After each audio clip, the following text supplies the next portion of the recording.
Selamat siang semuanya. Kita akan memulai untuk materi selanjutnya, yaitu keseimbangan pasar.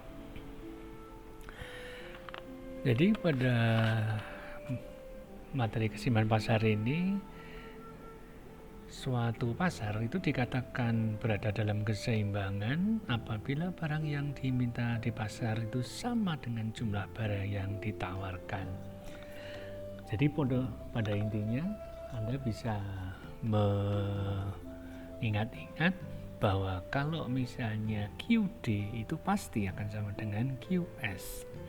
QD, D itu demand dan S itu supply. Artinya bahwa jumlah yang diminta di pasar itu sama dengan jumlah yang ditawarkan. Jika price, harga, maka ya penawaran ini D itu juga pasti akan sama. Udah, kuncinya itu saja ya, permintaan itu akan sama. Nah, ini bentuk dari keseimbangan atau market equilibriumnya yang perlu diingat, bahwa antara supply dan demand ini ada titik temu. Jadi kalau misalnya nanti Anda membuat sebuah persamaan, maka persamaan supply dan persamaan demand itu akan berpotongan. Kuncinya itu saja, bahwa kalau sumbu X itu adalah Q, ya, kuantiti, dan sumbu Y-nya adalah price, ya.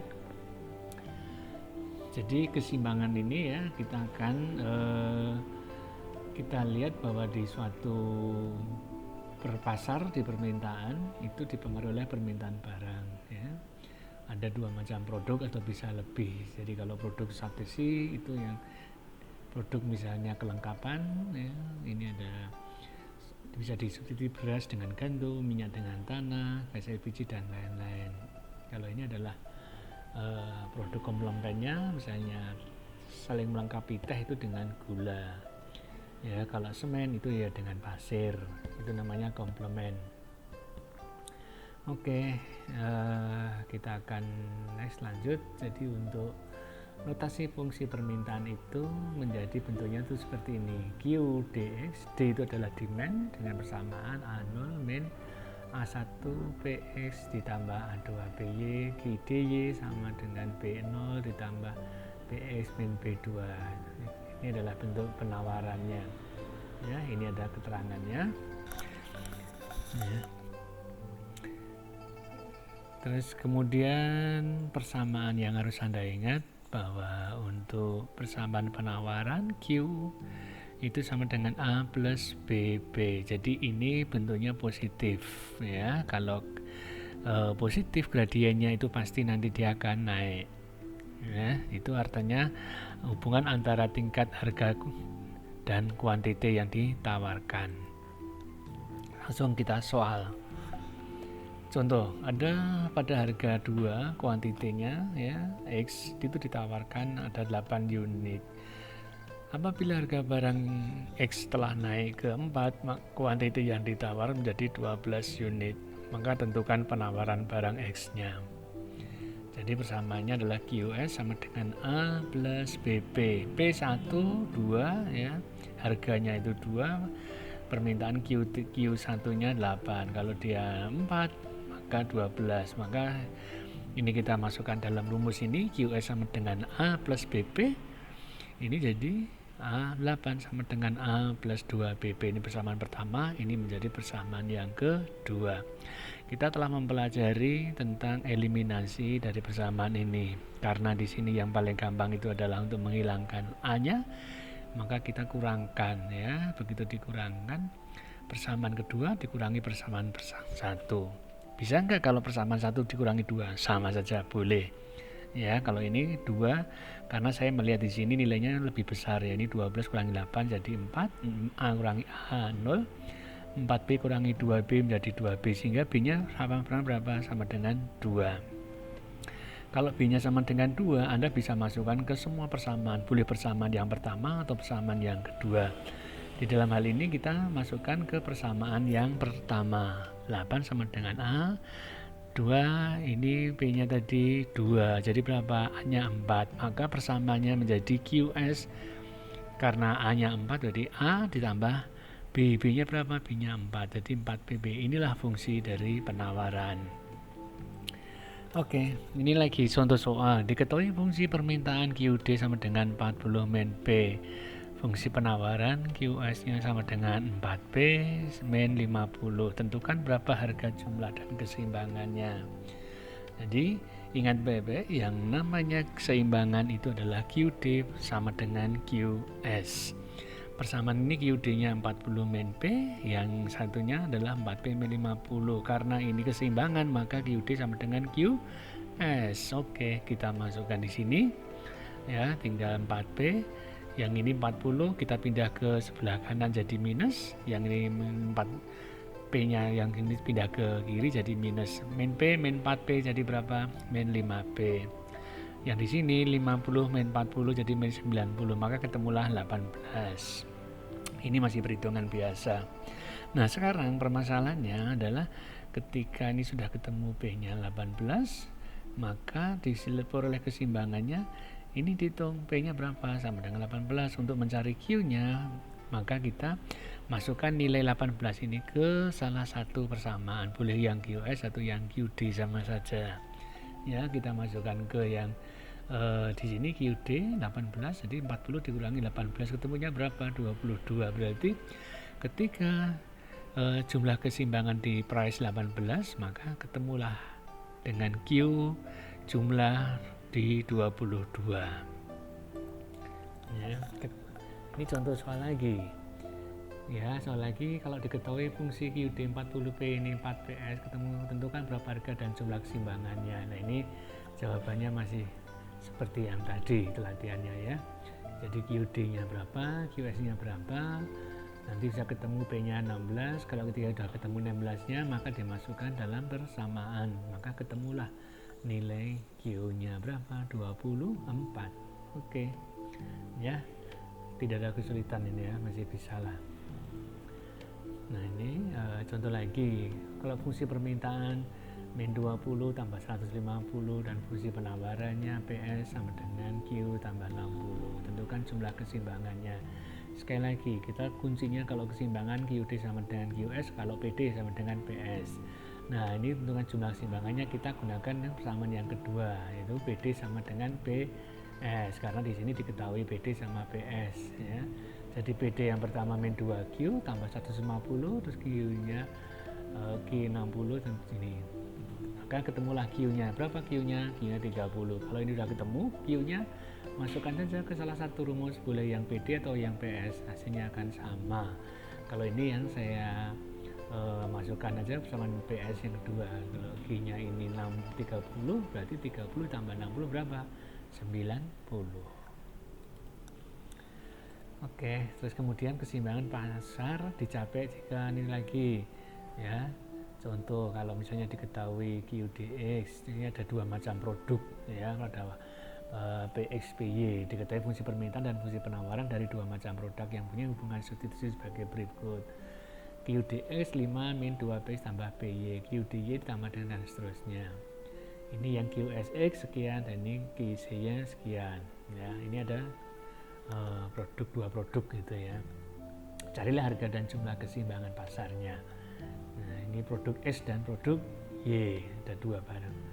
Nah, sini ada permintaan, jadi QSX dan QSY-nya. Bagaimana untuk menyelesaikan jumlah keseimbangannya?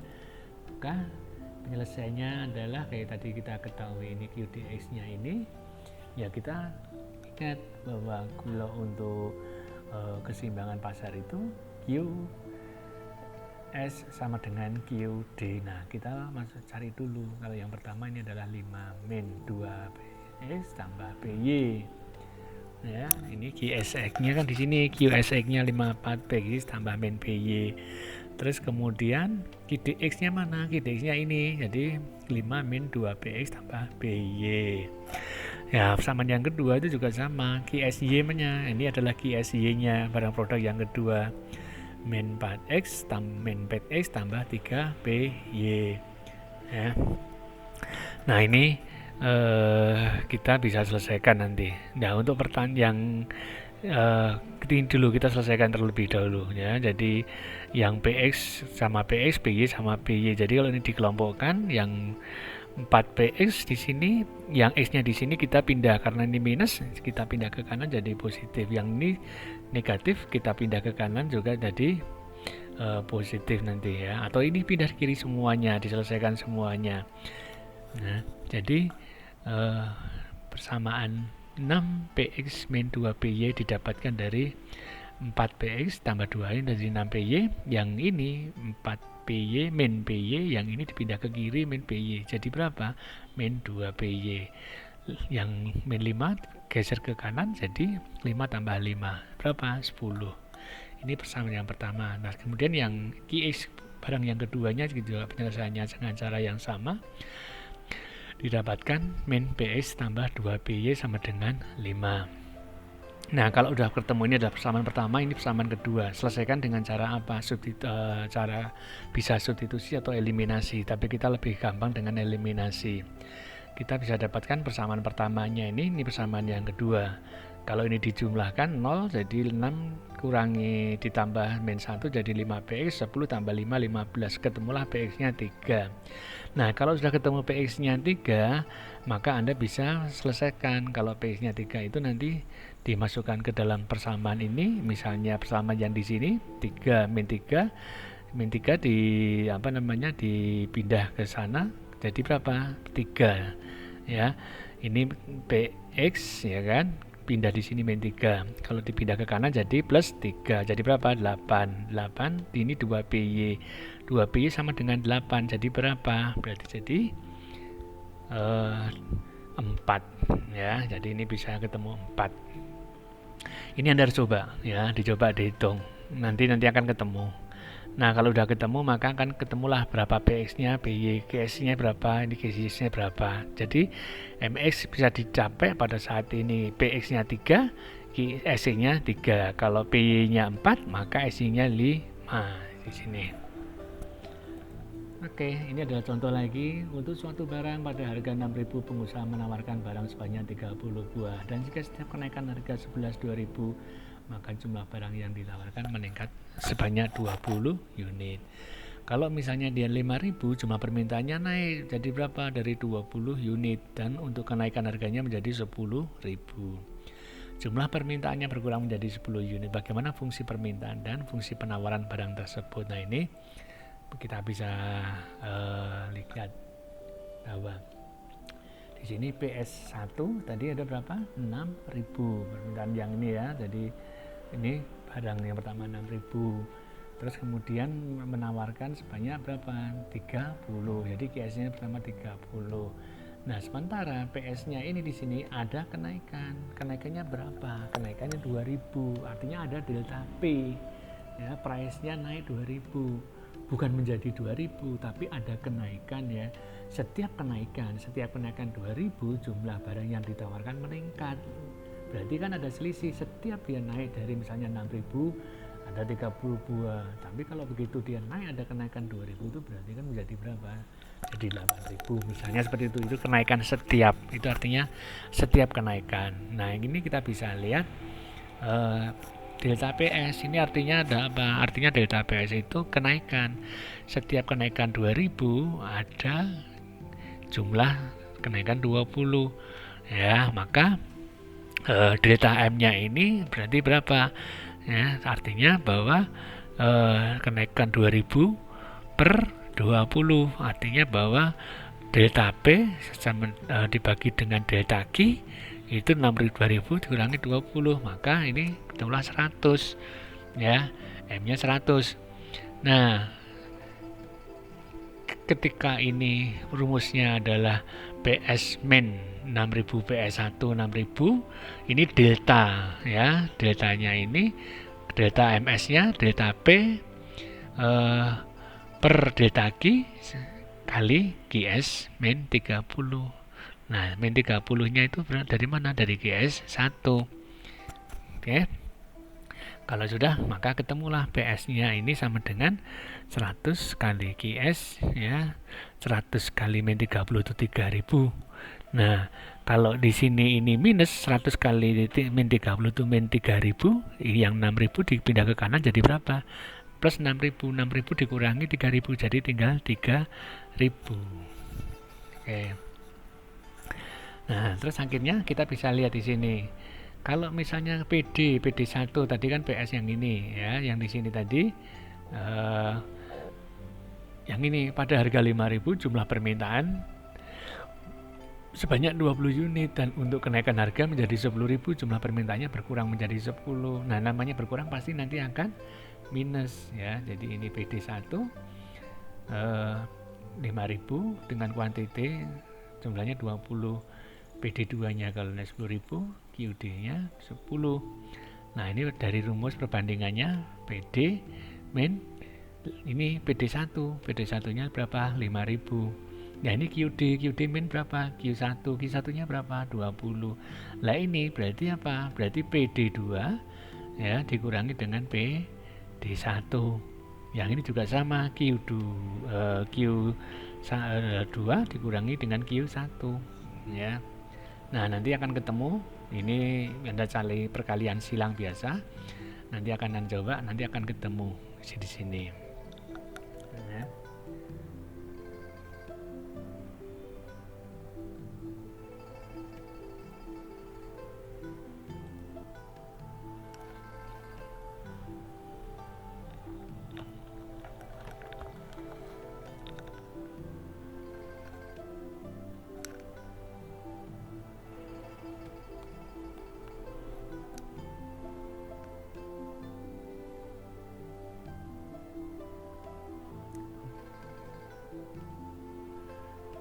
Oke, bisa kita lanjut ya. Jadi ini perkalian biasa. Kalau misalnya ini adalah PD min 5000 ya sama dengan QD min 20.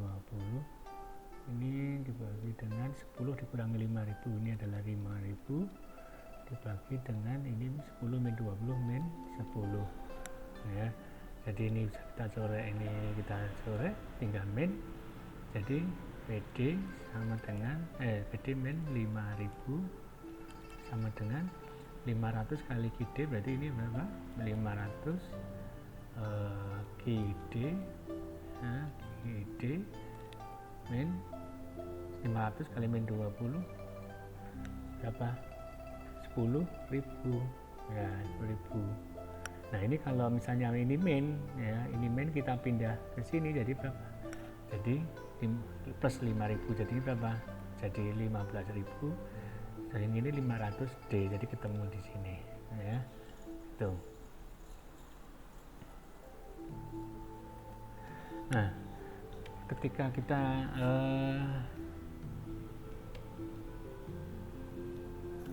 ini ya tadi jadi rumusnya nah ini jadi min 500 ditambah plus 5.000.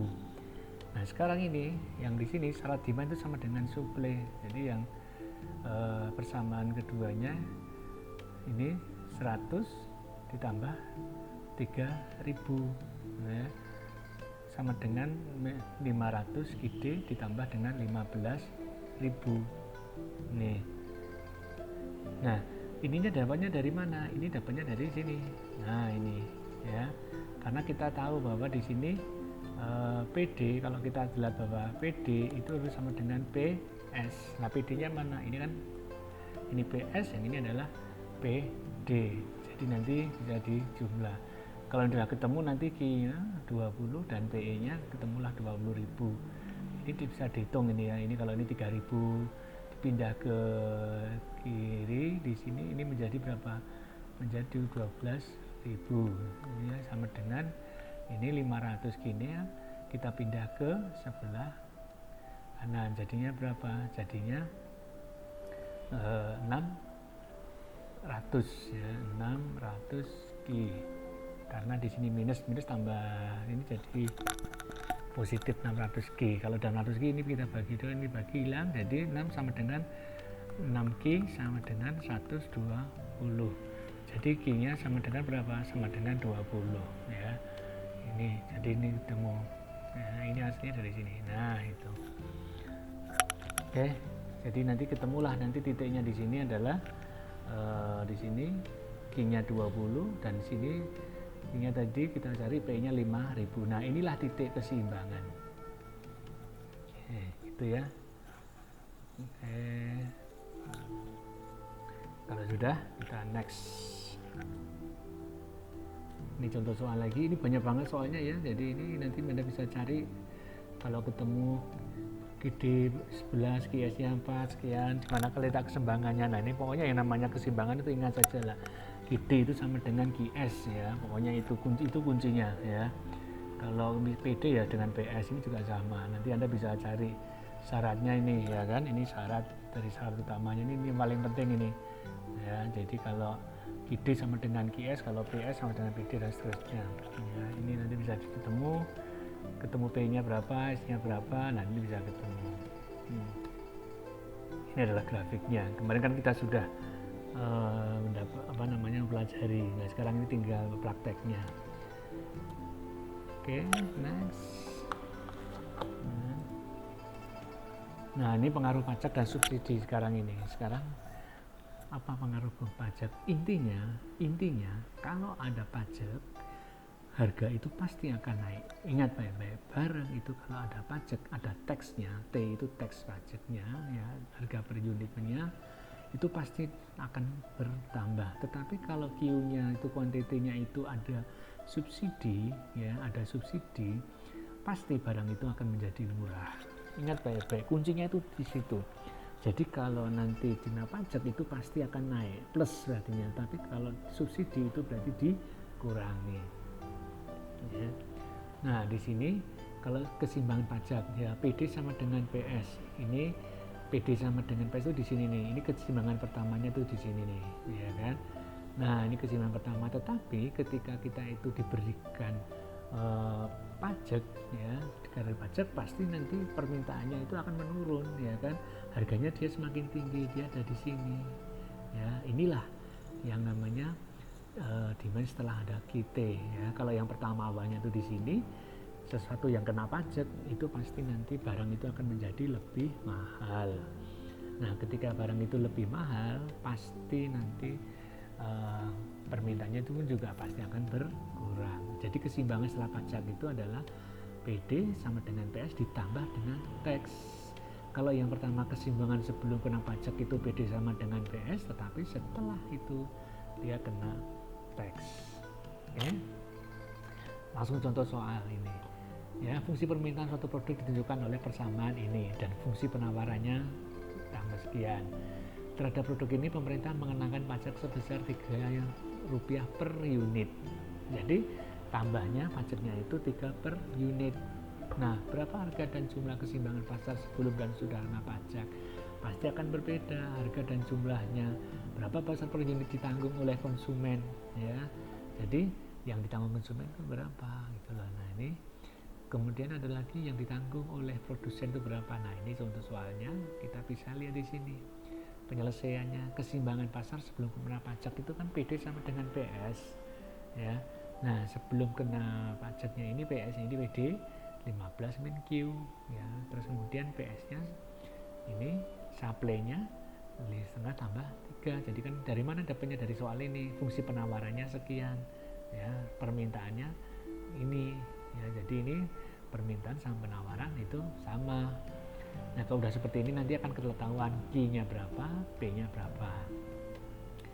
Nah, ini tetap equilibriumnya. Nah, sekarang kalau misalnya pertanyaannya setelah kena pajak berapa? Nah, ini kan persamanya kan setengah tambah 3 tadi. 3-nya ini ya, 3-nya di sini nih. Ini 3 ini adalah setelah kena pajak ya. Ini pajak ya, ini pajak. P-nya berapa? Setengah dari 6. Nah, kalau ini sudah, kita kan rumusnya kan tetap sama ya. PD sama dengan PST. Cuma permasalahannya yang di sini ini sudah ada apa? Ada pajak di sini. Ya, ada pajak. Jadi 6 itu dapatnya dari mana? 6 itu adalah dari 3 tambah 3, ada pajak. Nah ini tinggal dihitung lagi, ketemulah nanti ini perhitungan biasa lah Q6. Jadi seimbangannya setelah kena pajak itu berarti 6,9 pada saat dicapai pada Q6 dan P-nya 9. Nah sekarang pajak per unit yang ditanggung konsumen sebesar, yang ditanggung konsumen itu apa? Itu artinya jumlah selisih harga keseimbangan setelah pajak, ya. Selisih harga keseimbangan setelah pajak dengan harga keseimbangan sebelum pajak. Nah artinya apa? Ya artinya itu nanti berarti ini adalah sebelum, ya kan, ini sebelum, belum, dan ini adalah sesudah. Nah selisihnya mana? Nah selisihnya ya dikurangkan saja nih berarti, ya. Kalau dikurangkan berarti besar pajaknya nanti yang ditanggung presiden berarti ya 9 dikurangi 7. 9 kurangi 7 berapa? 2 per unit. Berarti ini yang ditanggung oleh konsumen. Nah kalau yang ditanggung oleh produsen itu berarti sebesar selisih tarif pajak per unit yang dikenakan dengan besar pajak per unit yang ditanggung oleh konsumen, yaitu berapa? 3 dikurangi 1 itu kan ya. 3 dikurangi 2. 2-nya mana? Pajak dari yang ini tadi, yang tanggung konsumen berapa? Ini 2 tuh ya. Nah 3-nya dapatnya dari mana? Ini kok dapat 3? Nah yang ketiga itu kan pajak yang dikenakan dari pemerintah tadi 3, ya kan. Nah 2 ini yang ditanggung oleh konsumen. Konsumennya berapa? Kita ngitung 2, jadi 3 kurang 2 tinggal 1. Inilah yang ditanggung oleh produsen. Nah sekarang total pemerintah pajak totalnya berapa? Nah ini adalah perkalian tarif pajak per unit, ya, perkalian tarif pajak per unitnya. Nah per unit itu berapa? Di sini keseimbangan setelah pajak, kan setelah kena pajak ini 3, ya kan. 3 tadi dari pemerintah kali jumlahnya berapa? Kan ini ada 6, kita ngitung gitu kan. Di sini ada 6, ini adalah produsennya di sini. Jadi 3 kali 6 berapa? 18, ya. Jadi ini adalah pasar yang diterima oleh pemerintah, besar kan. Jadi yang diterima oleh pemerintah itu memang besar. Itulah kenapa harga rokok cukainya itu sebenarnya, rokoknya itu misalnya sekarang 20.000 itu sebenarnya pabriknya sendiri itu ya kecil sekali, pajaknya itu gede banget itu kan. Ya ini ada contoh lagi. Sekarang kalau diketahui fungsi PD 11Q tambah 30, PS-nya QS tambah 1, pajaknya 3. Berapa pajak yang diterima pemerintah? Nah ini tambahan pertanyaan, keseimbangan pasar sebelum pajak berapa, keseimbangan pasar setelah pajak berapa, diterima pemerintah berapa. Ini bisa dihitung dengan cara yang tadi. Ingat baik-baik rumusnya, kalau yang namanya keseimbangan itu adalah PD sama dengan Q PS, ya. Berarti PS, PD-nya ini, QS-nya ini. Ya ini bisa dihitung dengan cara yang cepat, bisa ketemu Q-nya 2,42. Kalau udah ketemu Q2-nya ini, maka ketemulah P-nya. Nah, P-nya berapa? Ya 3,42. Jadi keseimbangannya 2,42, ya, disubstitusikan dengan 3,42. Ini keseimbangannya. Nah, sekarang keseimbangan pasar perhitungan pajak. Kalau sudah kena pajak, pajaknya berapa? Nah, nanti kita lihat pajaknya berapa. Pajaknya 3 pemerintah. Ya, jadi nanti pasti PS ini ditambah dengan P. Ya. Jadi PS-nya Q tambah 1 tambah 3. 3 ini apa? 3 ini adalah pajak dari pemerintah. Nah, jadi PS-nya adalah Q tambah 4. Ingat lagi syaratnya PD sama dengan PS, ya. PS itu di sini PS saya kasih tanda koma itu maksudnya dia setelah kena pajak. Jadi berapa?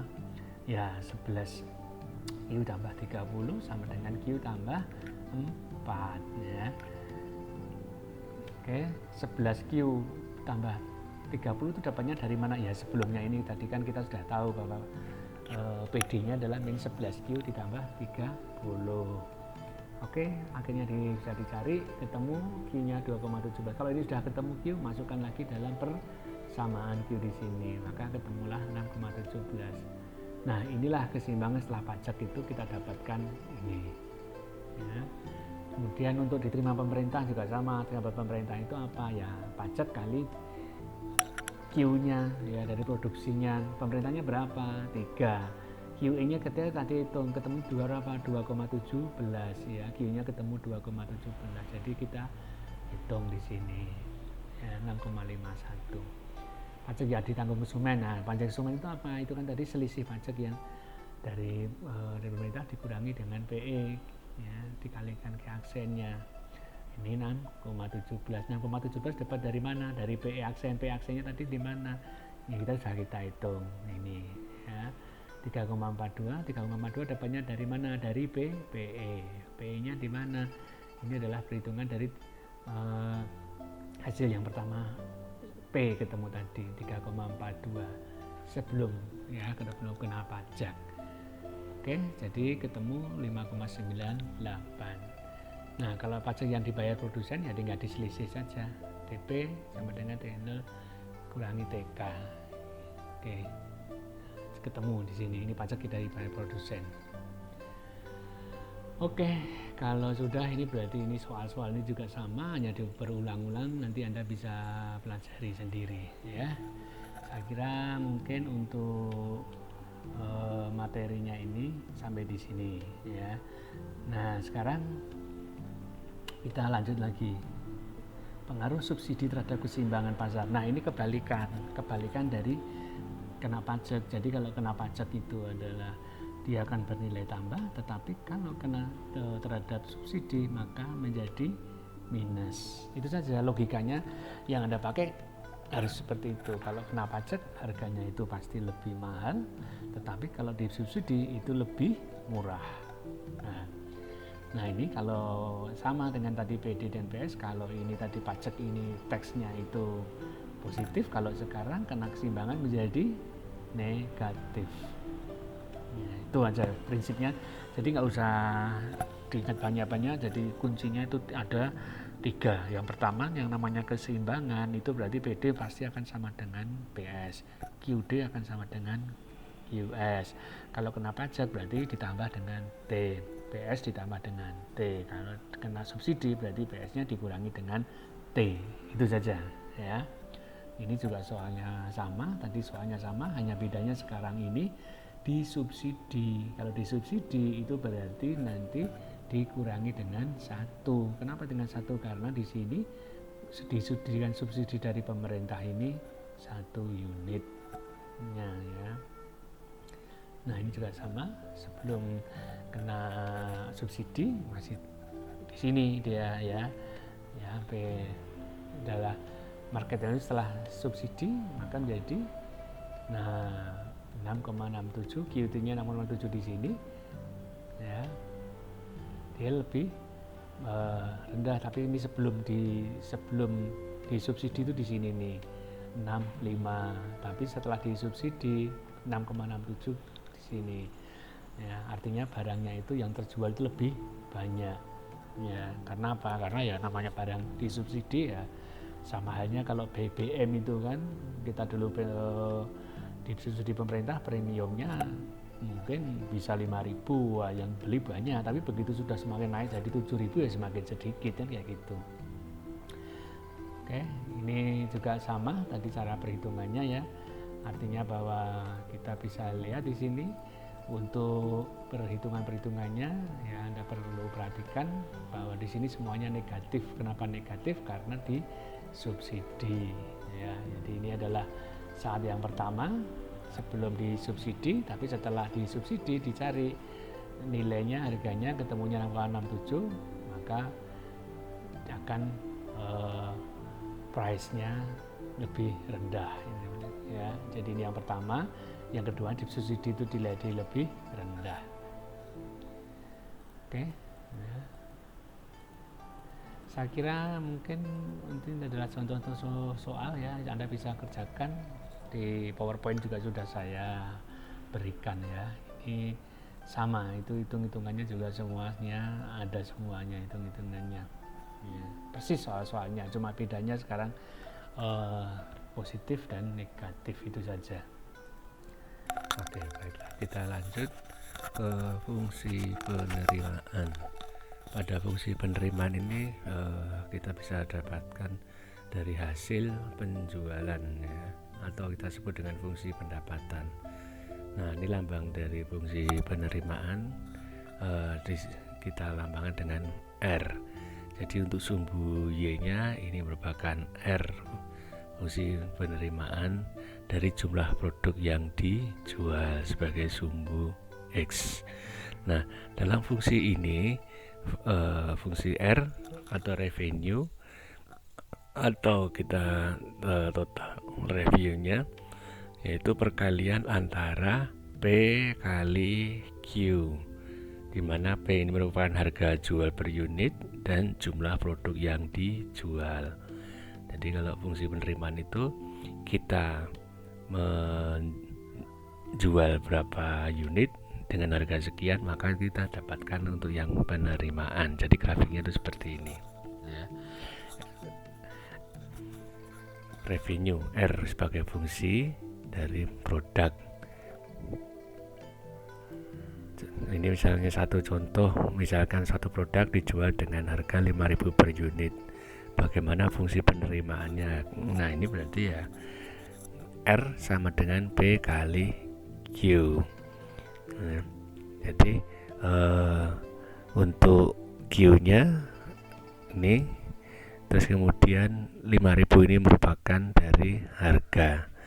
Nah, nanti apabila dikatakan bahwa misalnya Q-nya 10, berarti ya 5.000 kali 10, kemudian 50.000. Jadi kalau ini 10 di sini, nah di sini nanti 50.000. Kalau 100 ya berarti ya Q100 ini nanti 500.000 misalnya. Oke, terus kemudian ini sekarang menginjak ke fungsi biaya. Nah, di dalam fungsi biaya ini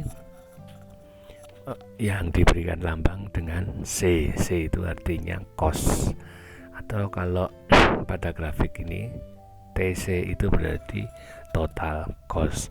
Nah, pada total cost ini rumusnya adalah VC ya, FC tambah dengan VC.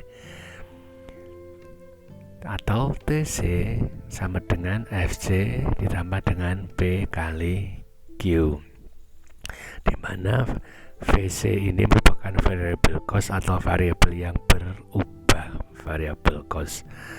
Tapi kalau yang di FC ini adalah fixed cost, artinya biaya yang tetap. Apa yang disebut dengan biaya tetap? Biaya tetap itu adalah biaya yang selalu ada ya, misalnya biaya listrik itu kan ada terus itu kan, terus hal-hal yang selalu muncul ya. Kalau variable cost ya biayanya biasanya biaya yang selalu berubah.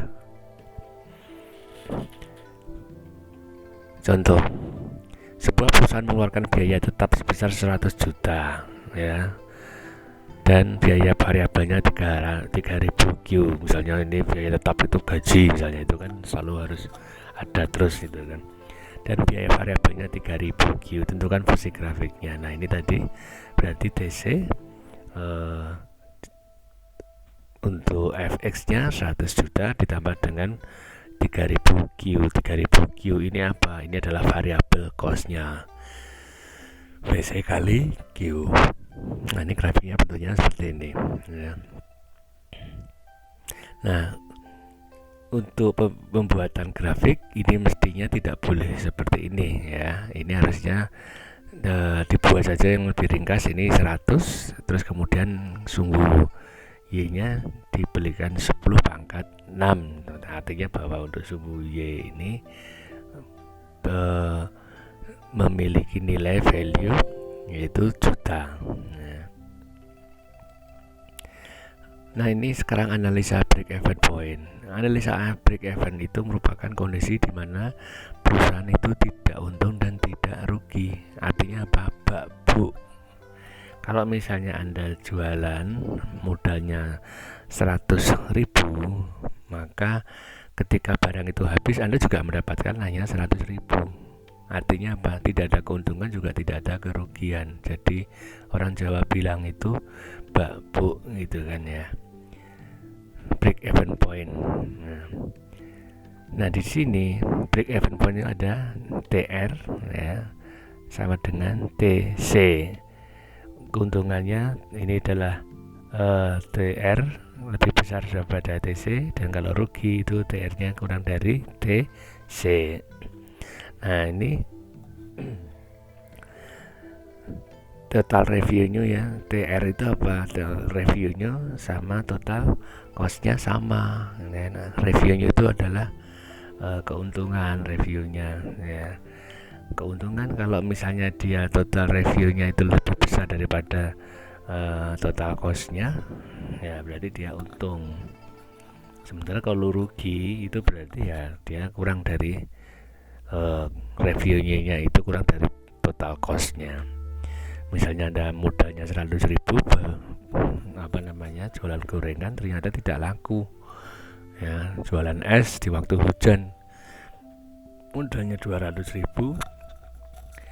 esnya tidak laku, pendapatannya kurang, misalnya mendapatkan 90.000, nah itu berarti kan dia rugi. Nah, analisa breakpointnya ini ya, ini adalah TR-nya di sini nih ya, ini garis lurusnya. Terus kemudian apabila dia mulai dari 0 ya, terus kemudian beli Q pada penjualan sekian, dia mendapatkan RP sekian, padahal sekian, dan terus sampai pada suatu ketika ada QE-nya dia di sini. Nah, sementara dari total cost-nya ini, yang ini ada biaya total cost awal di sini ya kan. Dia menjual, mendapatkan total cost-nya modal terus sampai di sini. Nah, pada saat dicapai di sini itu ada titik potongnya ya, BEP. Nah, titik potongnya inilah yang namanya BEP ya, jadi artinya pada saat ini dicapai berarti pas ada keuntung, tidak rugi dan juga tidak untung ya. Tetapi ketika nanti dia mulai titik lepas dari sini, artinya mulai dari Q penjualannya lebih dari di sini, ini merupakan sebuah keuntungan ya. Sebagai contohnya kalau beli kita gorengan, apabila modalnya 100.000 dengan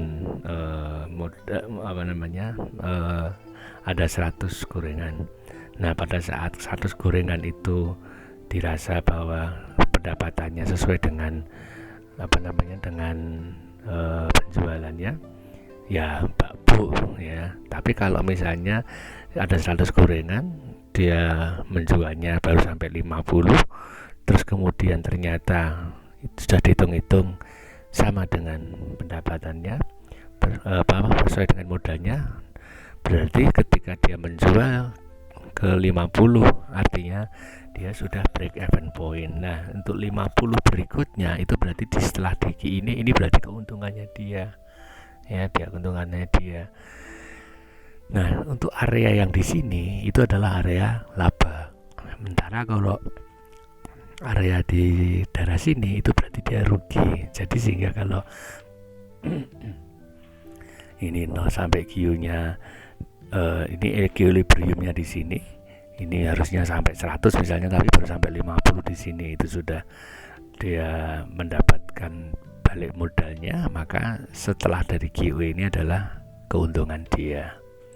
Nah, ini satu contoh, suatu perusahaan menghasilkan produk dengan biaya variabel per unitnya 4.000 dan harga jualnya per unitnya 12.000.